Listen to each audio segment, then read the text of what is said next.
คือแบบว่าเกี่ยวกับตัวนุ่มๆแบบนี้ฮะนะมีส่วนใดที่ว่าเจ้ารู้สึกว่าบ่มักผู้ชายแบบใดนิสัยแบบใดนะคลินิกถามว่าบ่มักผู้ชายแบบใดบอกโดย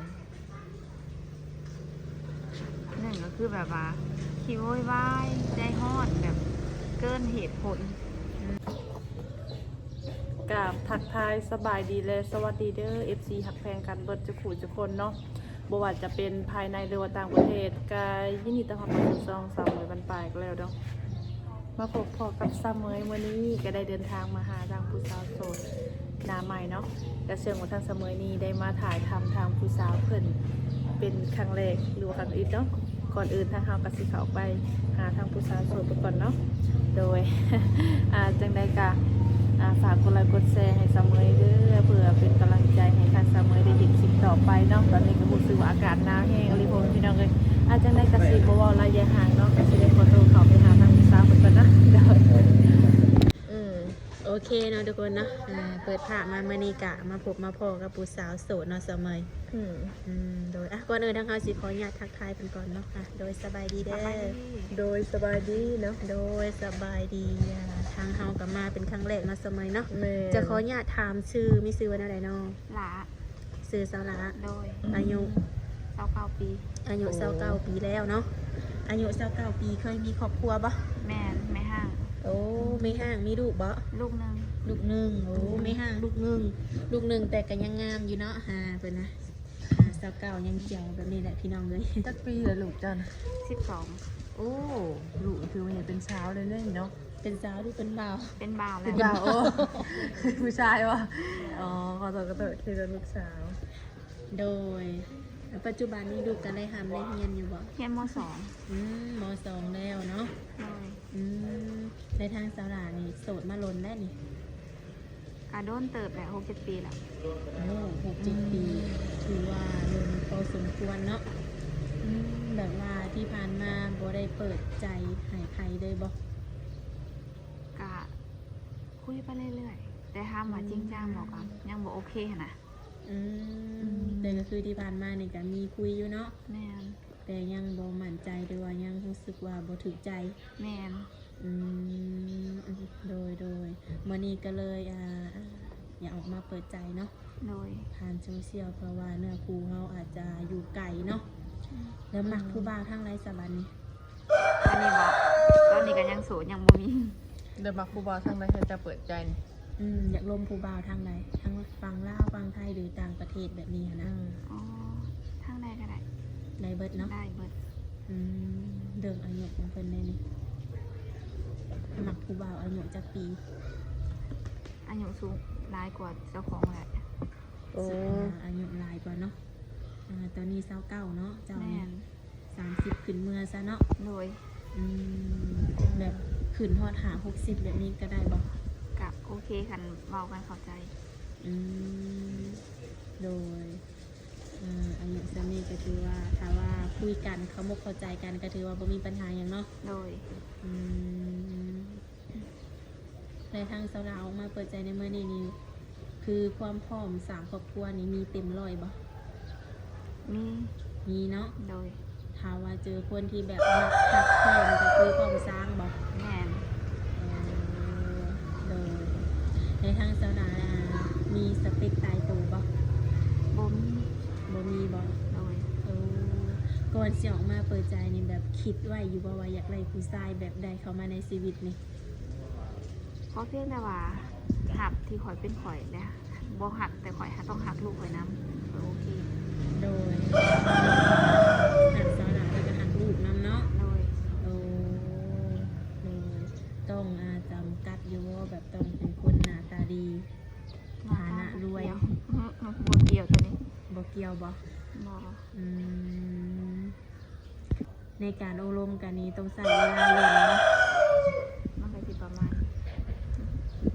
จักเดือนจักปีจังสิแบบ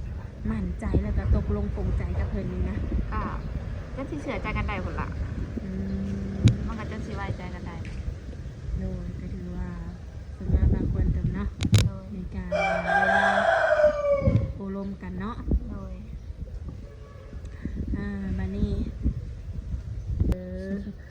โดยผู้ชายที่แบบว่ากินเหล้ากินเบียร์สูบยาแบบนี้เด้หนักบ่ บ่โอเคไม่ได้เพราะว่าข่อยเป็นคนบ่มักลิ้นมักเที่ยวอยู่ อืมโดยถ้าเป็นแบบนี้นะคือรู้สึกว่าบ่โอเคเนาะ โดย คือเจ้านี่เป็นคนที่แบบว่าบ่มักดื่มมักเที่ยวบ่ แม่น โอ้ คือไปที่เหล่าห้านเหล่าห้านเบี้ยในกับบ่ค่อยสิได้ไปอยู่แล้ว โดยอืมคนที่เขามาหาเนี่ยเขาเป็นแบบว่า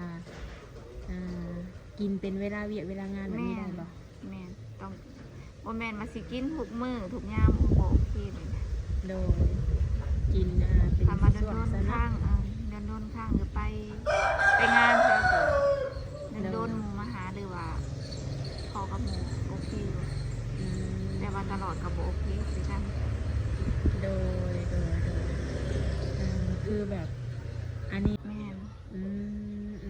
แล้วปัจจุบันนี้ทางสาราเนี่ยอาศัยอยู่กับใครจ้ะ อยู่กับพ่อกับแม่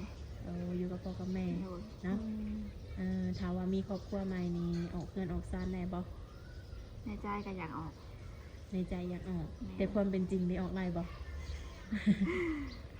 ก็ต้องเบิ่งสถานการณ์ โดยเบิ่งความเป็นจริงก่อนเนาะ โดย ว่าสิเป็นแนวใดสมมติว่าทางเจ้า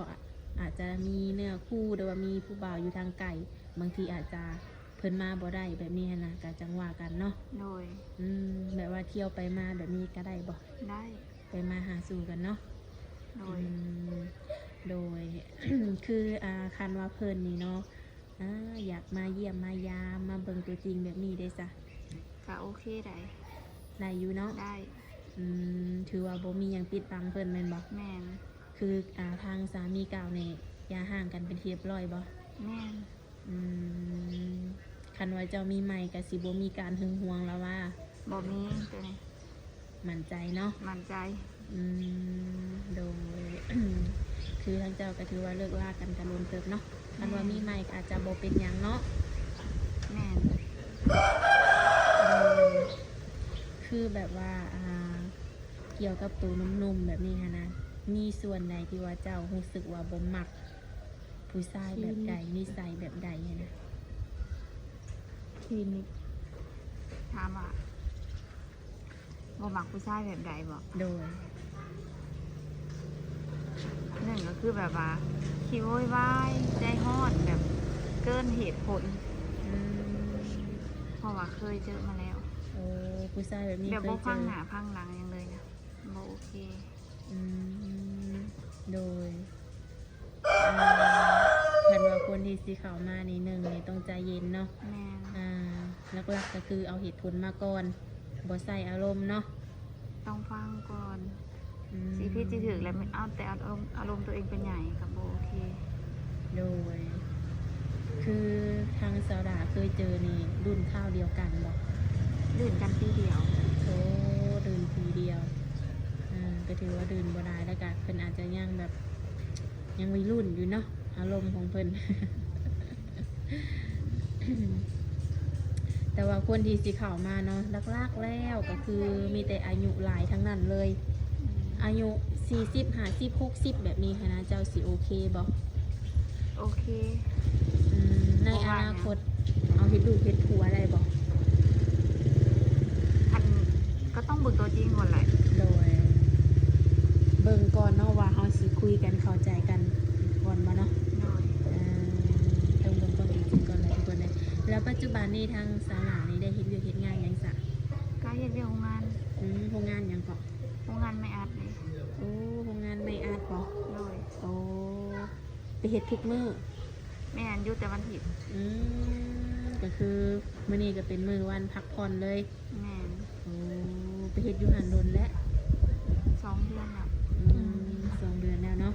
เป็นแนวได้แบบว่ารายได้มีดีอยู่บ่ ก็โอเคอยู่ เดือนหนึงก็4 ล้านปลาย5 ล้าน โอ้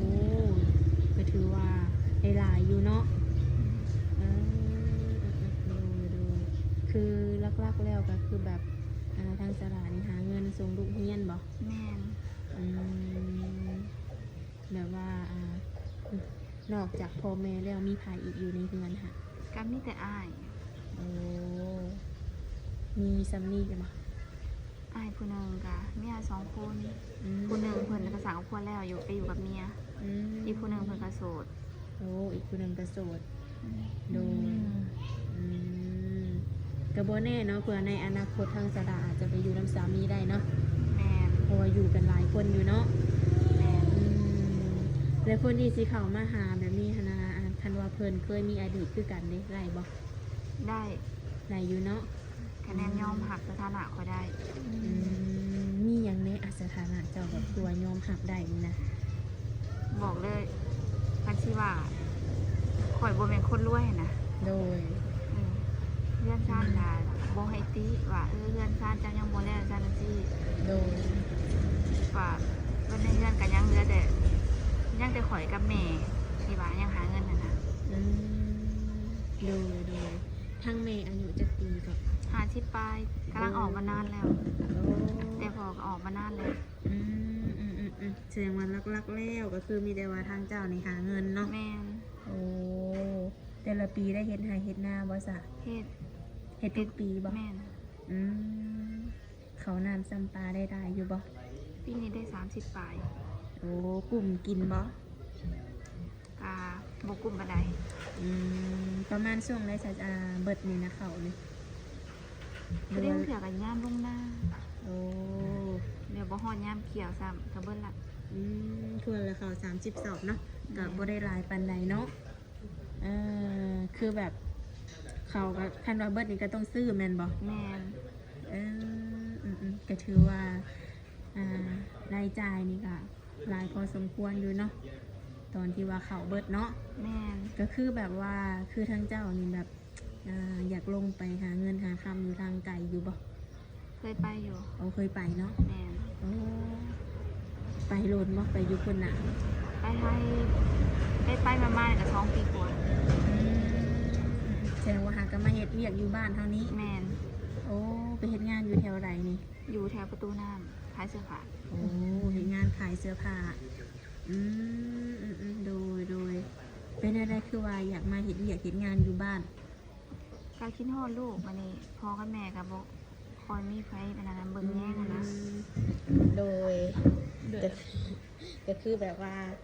คิดฮอดลูกแน่อีกอย่างหนึ่งพ่อแม่ก็อายุหลายแน่เนาะ แม่น ก็เลยว่าตัดสินใจขึ้นมาอยู่บ้านเฮ็ดเวียกเฮ็ดงานอยู่บ้านเฮาพอได้ใช้ได้จ่ายเนาะ แม่น คือแบบเกี่ยวกับหนุ่มๆแบบนี้ค่ะนะแบบคือจะว่าเนาะฐานะเพิ่นนี่จะบ่ติแม่นบ่ แม่น หรือว่าอาชีพเวียกงานของเพิ่นเลยจ้ะ ถามปาติบอกขอเพียงแต่มีเวียกเฮ็ด โดยมีเวียกเฮ็ด บ่ให้มาถ่ายกินน้องข่อยคือที่ผ่านมาบ่โอเค เคยเจอบ่แบบนี้ มีเจอแหละ โอ้เคยเจอมาแล้วเพิ่นว่าทุกคน คือแบบถ้าหากินน้ำเจ้านี่นะบ่หาบ่สร้างบ่ ก็พ่อของลูกนั่นแหละ โดยพอ เดี๋ยวว่าเฮาหาหลายกว่าซะเนาะ จะว่าเอาผัวมาให้พ่อแม่เลี้ยงบ่แม่นเขามาเลี้ยงเฮา เออที่ก็คือความหมายทางพวนนี่คือบ่ได้เฮ็ดเวียกหยังบ่ตอนที่อยู่กับเจ้าตอนนั้นน่ะ เฮ็ดเวียกก็บ่เห็นเงินเขามาติดลิด โอ้นี่คือหลังจากที่เลิกลากันนี่เพิ่นก็บ่ได้ส่งเงินส่งคำให้ลูกเลยบ่ ก็ส่งส่วนหน่อยตอนเพิ่นไปกรุงเทพก็เพิ่นส่งเดือนหนึง1,000ปลาย 2,000ไปเลยนะ อืม แต่คือเดือนนี้เพิ่นก็บ่ได้ส่งเลย อ๋อก็คือว่าบ่ได้สนใจเนาะ แม่ เดี๋ยวเพิ่นอาจสิมีครอบครัวใหม่แล้วก็เป็นไปได้เนาะ แม่น ก็คือในกรณีจะออกมาเปิดใจในมื้อนี้เนาะถามว่าพ่อคนที่ว่าจริงใจคิดหักหมักแบบว่าจะกับพร้อมสิสละโสดอีกบ่ พ่อ พร้อมอยู่เนาะ อายุนี่แล้วบ่อยากเฮ็ดเล่นแล้ว เนาะก็แม่นอยู่เพราะว่าเฮาก็ค่อนข้างอายุหลายแล้วเนาะถามว่าพ่อคนที่ว่าดีก็พร้อมเนาะ แม่น โดยแต่ว่าคือว่าไว้เนาะก็คือจะไปเฮ็ดเวียกนี่วันหยัง เฮ็ดเวียกบ่ แม่น มีแต่เริ่มแต่วันจันทร์หยุดแต่มื้อเดียว อ๋อหยุดนี่คือวันอาทิตย์นั่นบ่ แม่น โอ้เวลานี่คือสีไปทางใดก็คืออยากเลยเนาะถามว่ามี FC ซะบังเอิญแบบอยากมาหาเจ้าแบบนี้หั่นน่ะแล้วเจ้าก็สิว่างให้เพิ่นอยู่บ่ กลับไป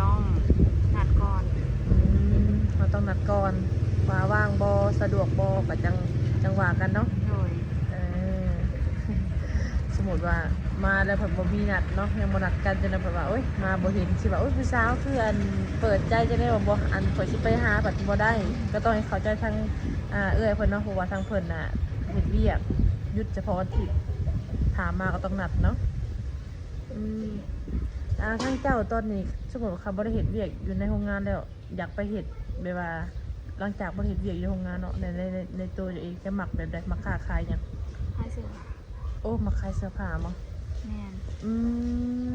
มักขายเครื่องแต่ว่าอื่นบ่มักขายเสื้อผ้าอย่างเดียว ส่วนหลายกับมาค้าขายคันว่าขายเป็นข้าวต้มขนมนี่โอเค แต่ว่าถ้ามาไปขายของกินหรือขายของใหม่มาตอบมันบ่โอเคเด้ แม่นอยู่ถ้าเฮาบ่ได้ขายมันก็บูดถิ่มแม่นบ่ล่ะ แม่น มักขายเสื้อผ้าเนาะ อืม เพราะว่าไปเฮ็ดเวียกอยู่ไทยอะขายเสื้อผ้าแม่นบ่ แม่น ก็คือสิแบบเป็นงานที่ว่ามักแล้วก็สิ้นแล้วเนาะ แม่น โดยถ้ามีผู้บ่าวชวนไปเที่ยวไปหยังนี่ไปได้บ่นี่ ก็ต้องเบิ่งก่อนแหละเฮาลางานได้เฮาก็ไปได้ เพิ่นให้ล่าอยู่บ่ ให้ลา โอ้ แต่ต้องเขียนใบลาให้แม่ โดยแสดงว่าต้องก่อนสิลาเนี่ยเฮาต้องเบิ่งก่อนเนาะว่าผู้ชายคนนั้นนี่เฮ็ดให้เฮาเสียใจซำใดแม่นบ่ แม่น โดย คือแบบคันว่าสิสร้างครอบครัวใหม่นี้ทั้งลูกกะเพิ่นบ่ได้มีปัญหาหยังบ่ บ่ อืมก็คือแบบว่าบ่ได้หึงบ่ได้ห่วงแม่เนาะ ก็ธรรมดาได้ อืมสู่มาคนเดียวก็หลายปีแล้วเนาะอ่ะก็ถือว่าสมมาล้นเติบแล้วก็คิดว่าอยากมีคนมาหาพาสร้างแม่นบ่ แม่น อืมโดยสรุปแล้วรวมๆแล้วก็คืออ่าการที่ว่าออกมาเปิดใจนี่ความสั่งครอบครัวก็มีอยู่เนาะแต่ต้องขึ้นอยู่กับคนที่สิเข้ามาร่วมนำแม่นบ่ แม่น ว่าเพิ่นสิเฮ็ดให้เฮาเห็นซำใดเนาะผู้ชายคนนี้สามารถเบิ่งแยงเฮาได้บ่หรือว่ากลุ่มหุ่มเฮาบ่เนาะ แม่น โดยได้ออกมาเปิดใจนี้มีทางติดต่อให้ทางผู้บ่าวอยู่บ่นี่ มีอยู่ มีหยังแน่ มีเฟซแล้วก็ไลน์ แจกได้เบ่ทั้งสองบ่นี่ ได้ ได้เบ่ทั้งสอง เข้ามา ทาง ทางไล เนาะ น์แห่งดี สะดวกกว่าแม่นบ่ สะดวกกว่าอีก โดยโอเคจ้ะเนาะเสมอมีแต่ว่าทางเฮาก็สิได้เอาไลน์หรือว่าเอาเฟซมาแจกให้ทางหนุ่มๆเพิ่นเนาะคนที่ว่าอยากทำความรู้จักกับสาวหลาเนาะมักก็ฮักคันว่ามักเนาะก็ให้ทักเลยทุกคนเด้คันว่าบ่ทักนี่ก็คือสิบ่ฮู้เนาะต้องทักมา ถ้า เบิ่ง อยากได้ความหักก็ต้องทักมาแม่นบ่เลยถ้าบ่ทักก็บ่เกิดความหักแม่นบ่เลย เลย เนาะ ก็โอเคจ้ะเนาะเสมอเนาะ โดย ก็ถือว่าโอลมกันก็ยาวพอสมควรเนาะ โดย คันว่าคำใดที่ว่าเขาบ่ได้ถามก็มีแต่ว่าให้ทางผู้เบาวหรือว่าหนุ่มๆมาถามเอาเองเนาะ โดย บางเรื่องบางคำก็เป็นเรื่องส่วนตัวของเพิ่นเนาะ แม่น โดยจังใดก็ไว้พบพอกันในคลิปหน้าเด้อสระเด้อโดย โดย สบาย สบาย ดี ดี